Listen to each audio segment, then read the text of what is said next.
বিসমিল্লাহির রহমানির রহিম। শুরু করছি মহান আল্লাহর নামে।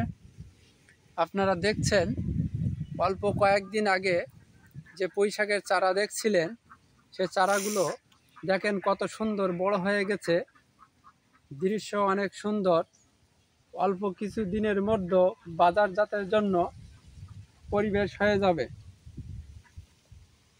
গাছগুলো হৃষ্টপুষ্ট এবং সুন্দর কাঠামো, রোগমুক্ত এবং আদর্শ কৃষিক্ষেত্রের গাছ হিসেবে গাছগুলোকে মানায়। মনে হচ্ছে যেন গাছগুলো দেখে মনে হয় যেন আদর্শ কৃষিক্ষেত্রের আদর্শ গাছ। আলহামদুলিল্লাহ, গাছগুলো দেখেন শীতকালীন গাছের গোড়া দিয়ে একটু ছিমলি দেখা যাবে। এই ছিমলিগুলো বাজারজাতে গাছের তুলনায় ডবল দাম, যার কারণে বাজারে সবাই চাহিদা এবং পছন্দ করে থাকে। এগুলো বাজারজাতের জন্য অনেক সুন্দর ও ভালো হয়।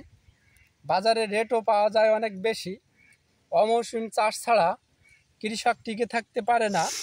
অমৌসুমে চাষ করলে ফসলের রেট এবং দাম অনেক সুন্দর পাওয়া যায়, যার কারণে কৃষকের মুখে হাসি দেখার আশা থাকে।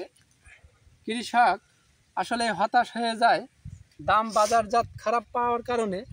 এজন্য প্রত্যেক কৃষকের বাজারের সঠিক মূল্য পাওয়ার প্রযুক্তি এবং বিভিন্ন টেকনোলজি ব্যবহার করা উচিত। দেখেন এই হলুদ কাঠটি, এগুলোতে অসংখ্য হাজার হাজার পোকা আটকে গেছে।